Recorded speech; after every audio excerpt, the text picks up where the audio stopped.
Hello everyone, myself Mukesh Kumar Tiwari from LPM Public School. Dear student, yesterday we are talking about for the empirical formula and the molecular formula and how to find out the empirical formula from the molecular formula, and then after the molecular formula from empirical formula. So in order to find out the molecular formula from the empirical formula, you must have to know the some important point which I have discussed already in my video. Clear? So first of all, you have to know that before finding out the empirical formula, you have to know the what is the percentage of the elements are given to you. Clear? So listen carefully. Dear student, आज आप लोग का जो online class था वो disturb हो गया। इसके पीछे कुछ नेटवर्किंग इशू था, जिसके लिए मैं सॉरी बोल रहा हूँ आप सभी लोगों को। और जो टॉपिक मुझे वहाँ पे आज एक्सप्लेन करना था, मैं यहाँ पर आज उसको एक्सप्लेन करने जा रहा हूँ। क्लियर? यहाँ पर मुझे आज बताना है कि अगर परसेंटेज दिया गया हो किसी भी एलिमेंट का, तो हम कैसे उसका एम्पिरिकल फार्मूला फाइंड आउट करेंगे। क्लियर है ना? तो उससे रिलेटेड आज हम क्वेश्चन देखेंगे और उस क्वेश्चन को हम सॉल्व करके उसके बाद एम्पिरिकल फार्मूला कैसे फाइंड आउट करते हैं इसके बारे में हम डिस्कस करेंगे। क्लियर है ना? तो चलिए हम लोग जो क्वेश्चन है डायरेक्ट क्वेश्चन पर आते हैं और क्वेश्चन को सॉल्व करते हैं।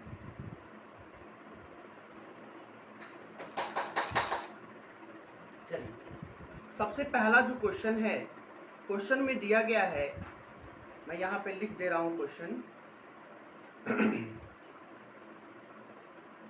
An organic compound has the, question है आपका, an organic compound has the, an organic compound has the following percentage composition, following percentage composition,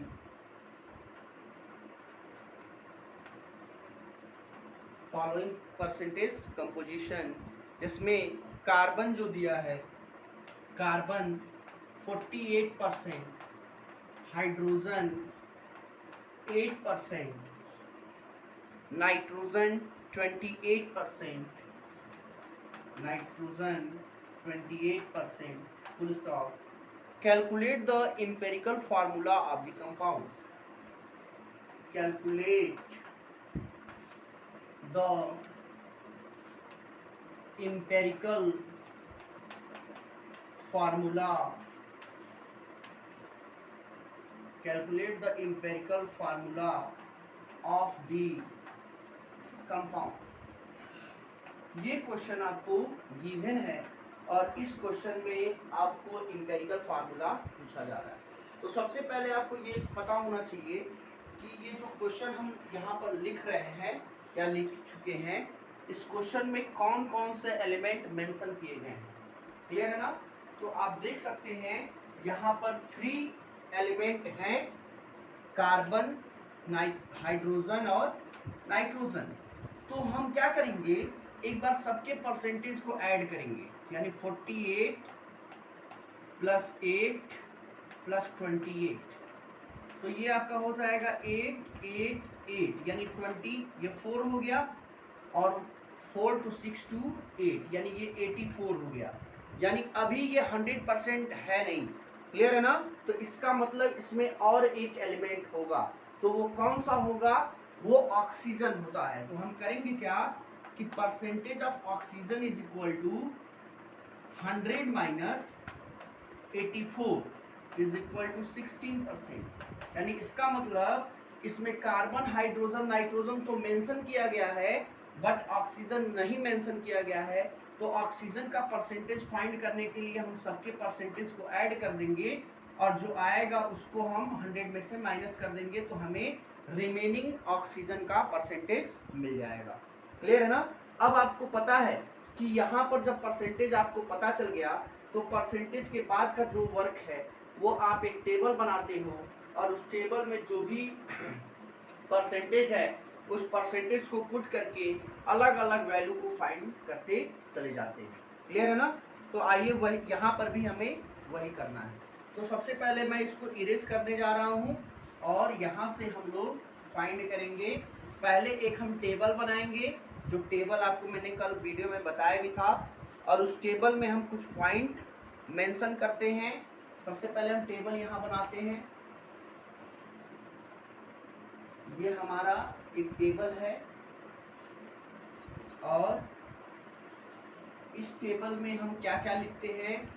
सबसे पहले हम एलिमेंट लिखते हैं, फिर उसका परसेंटेज लिखते हैं, एलिमेंट फिर उसका परसेंटेज, फिर एलिमेंट का एटॉमिक मास,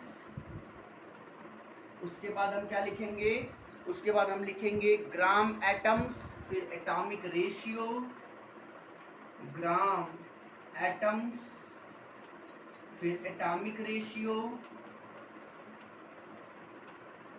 और लास्ट में हम लिखेंगे simplest whole number ratio, simplest whole number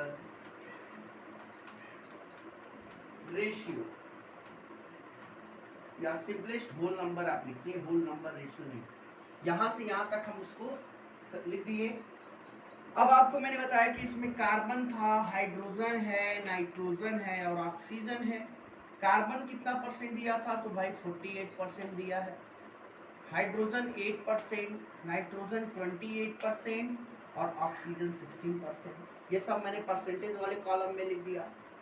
atomic mass carbon का आपको पता है 12 होता है, हाइड्रोजन का 1 होता है, नाइट्रोजन का 14 होगा और ऑक्सीजन का 16 होगा। यहाँ तक क्लियर है? अब हम करेंगे क्या, ग्राम एटम्स फाइंड करने के लिए हमने बताया था कि हम परसेंटेज को एटॉमिक मास से डिवाइड कर लेते हैं। यानी हमारा परसेंटेज है 48 और एटॉमिक मास है 12, तो ये कट होकर 4 हो जाएगा, ये हो जाएगा 8/1, ये 8 हो जाएगा, यहाँ पर हो जाएगा ये 28/14, ये हो जाएगा 2 और ये 16/16, ये हो जाएगा 1। क्लियर है ना? आपको यहाँ से ये क्लियर हो रहा है कि ये सब हमने ग्राम एटम्स फाइंड करने के लिए जो परसेंटेज है उसको एटॉमिक मास से हमने डिवाइड कर दिया, तो हमें 4 मिल गया, 8 मिल गया, 2 मिल गया और 1 मिल गया। अब हमें एटॉमिक रेशियो फाइंड करना है। तो एटॉमिक रेशियो फाइंड करने के लिए मैंने आपको बताया था कि ये जो डिवाइड हम करेंगे, इस डिवाइड करने के बाद जो सबसे स्मॉलेस्ट वैल्यू है, सबसे जो छोटी वैल्यू है, उस हम कंसिडर करेंगे। तो सबसे छोटी वैल्यू हमारा 1 है और 1 से बाकी सबको डिवाइड करना शुरू कर देंगे। यानी 4 डिवाइडेड बाई 1 4 होगा, 8 डिवाइडेड बाई 1 यानी 8 होगा, 2 डिवाइडेड बाई 1 यानी 2 होगा, 1 डिवाइडेड बाई 1 यानी 1 हो जाएगा। क्लियर इतनी बात? अब आप करेंगे क्या, ये सिंपलेस्ट होल नंबर भी वही आपका हो जाएगा क्योंकि फ्रैक्शन में तो है नहीं, तो इसको आप वही नोट कर लोगे।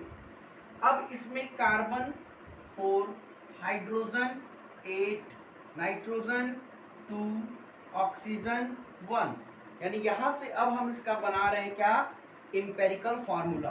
तो एम्पेरिकल फार्मूला हमें बनाने के लिए एम्पेरिकल फार्मूला बनाने के लिए आप करेंगे क्या, कार्बन का रेशियो, हाइड्रोजन का रेशियो, नाइट्रोजन का रेशियो और ऑक्सीजन के रेशियो को नोट करेंगे।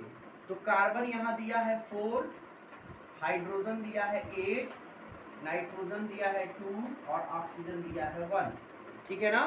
तो यहाँ पर जो फार्मूला आपको बनता हुआ नजर आ रहा है वो फार्मूला हो जाएगा C4H8N2O, C4H8N2O।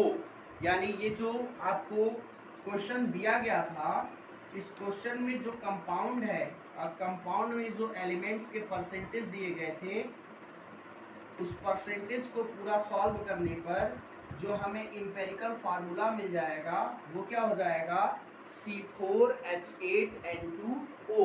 तो आई थिंक आपको अब समझ में आ गया होगा कि हमें कैसे एम्पेरिकल फार्मूला फाइंड आउट करना है। अब आइए एक और क्वेश्चन हम देखते हैं, वो भी एम्पेरिकल फार्मूला से ही रिलेटेड है। अगर मान लीजिए यहाँ पर मॉलिक्यूलर फार्मूला पूछा जाता तो क्वेश्चन में मोलर मास भी दिया रहता, और मोलर मास जो एम्पेरिकल फार्मूला मिला है इससे हम एम्पेरिकल फार्मूला मास फाइंड कर लेते, और उसके बाद मोलर मास को एम्पेरिकल फार्मूला मास से डिवाइड करके n की वैल्यू फाइंड करके उसके बाद मॉलिक्यूलर फार्मूला हमें मिल जाता। तो यहाँ पर हमें केवल एम्पेरिकल फार्मूला पूछा था, तो हम एम्पेरिकल फार्मूला तक ही इसको छोड़ देंगे।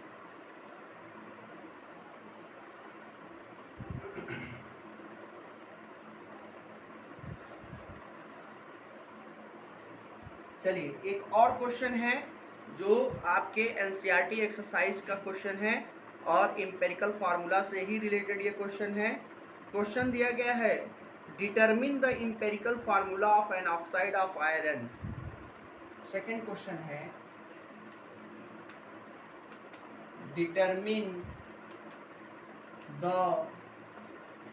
Oxide of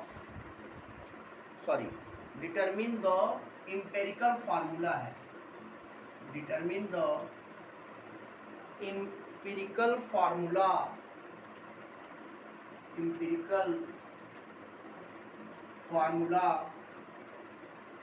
of an oxide of an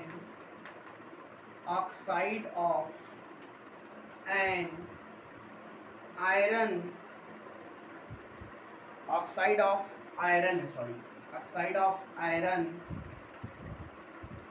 of iron which has 69.9% oxygen, which has 69.9% oxygen and 30.1%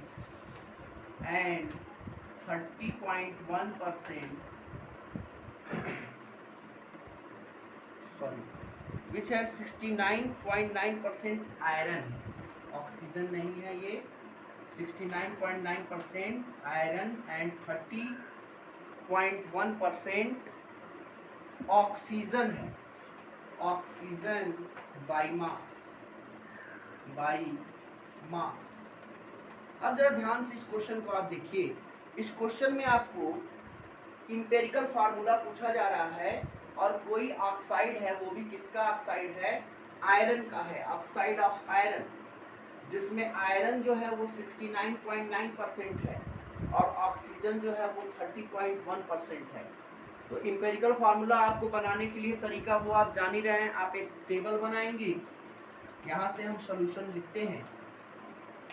यहाँ पर आप करेंगे क्या, एक टेबल आप बनाइए ऐसे, और इस टेबल में आप क्या क्या लिखते हैं आपको पता ही है। सबसे पहले आप लिखेंगे एलिमेंट, उसके बाद फिर परसेंटेज, फिर जाके एटॉमिक मास, फिर ग्राम एटम्स,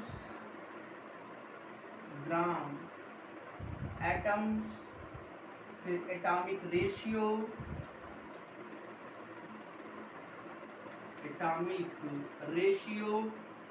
और लास्ट में सिंपलेस्ट होल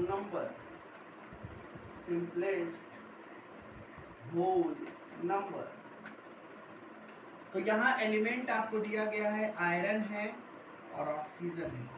इसका परसेंटेज है 69.9 और इसका है 30.1। इसका एटॉमिक मास है 56 और इसका होता है 16। तो जब हम डिवाइड करेंगे 69.9 डिवाइडेड बाय 56 और यहाँ पर हो जाएगा 30.1 डिवाइडेड बाय 16। क्लियर है ना। और यहाँ पर डिवाइड करने पर आपको मिल जाएगा 1.25 और यहाँ पर डिवाइड करने पर मिल जाएगा 1.85। क्लियर है ना। अब आप 1.88 आएगा, यहाँ पर 1.88 88 आएगा, और इन दोनों में आपको पता है कि ये स्मॉलेस्ट वैल्यू है और ये जो है ये लार्जेस्ट वैल्यू है। तो स्मॉलेस्ट वैल्यू से ही हम एटॉमिक रेशियो फाइंड करेंगे। तो यहाँ पर हम इसको लिख देंगे क्या, 1.25 डिवाइडेड बाई 1.25, ये कट के हो जाएगा 1, और यहाँ पर 1.88 डिवाइडेड बाई 1.25, इसको जब आप डिवाइड करेंगे तो ये आ जाएगा 1.5, या 1.5 को आप लिख सकते हैं क्या, 3/2। क्लियर है ना। अब ये वैल्यू आपको फ्रैक्शन में मिल गया या डेसिमल में मिल गया, तो इसको होल नंबर में चेंज करने के लिए आप इसमें और इसमें किसी इवन नंबर से मल्टीप्लाई करेंगे। इवन नंबर जैसे मान लीजिए 2, 4, 6 ऐसे मल्टीप्लाई करेंगे तो ये कंप्लीट होल नंबर में चेंज हो जाएगा। तो हम यहाँ पर 2 से मल्टीप्लाई करेंगे, ऊपर भी और नीचे भी। तो यहाँ 2 से मल्टीप्लाई हो जाएगा तो 2 1 जा 2, और यहाँ पर 2 से मल्टीप्लाई होगा तो ये 3 हो जाएगा, या 3/2 में 2 से मल्टीप्लाई करेंगे तो 2 से 2 कट के 3 हो जाएगा। यानी यहाँ पर Fe हो गया 2 और O हो गया 3। तो यहाँ इंपेरिकल फार्मूला आप लिख लेंगे क्या, empirical formula is equal to, ऐसे लिखेंगे, इंपेरिकल फार्मूला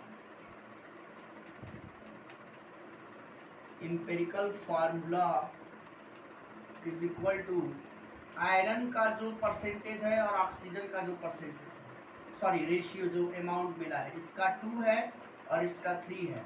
तो इंपेरिकल फार्मूला क्या बन जाएगा, Fe2O3। यानी इस क्वेश्चन में जो आयरन का जो ऑक्साइड है, उस ऑक्साइड का जो इंपेरिकल फार्मूला होगा वो हो जाएगा क्या, Fe2O3। आई थिंक आपको समझ में आ गया होगा कि हम कैसे इंपेरिकल फार्मूला फाइंड आउट करेंगे।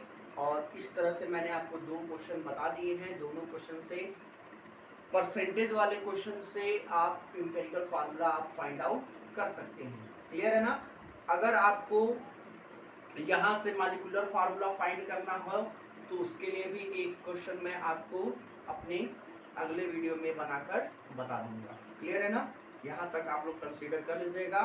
बाकी के लिए कल आप फिर हमारे अगले वीडियो को कंसीडर करिएगा। तब तक के लिए धन्यवाद। Thank you.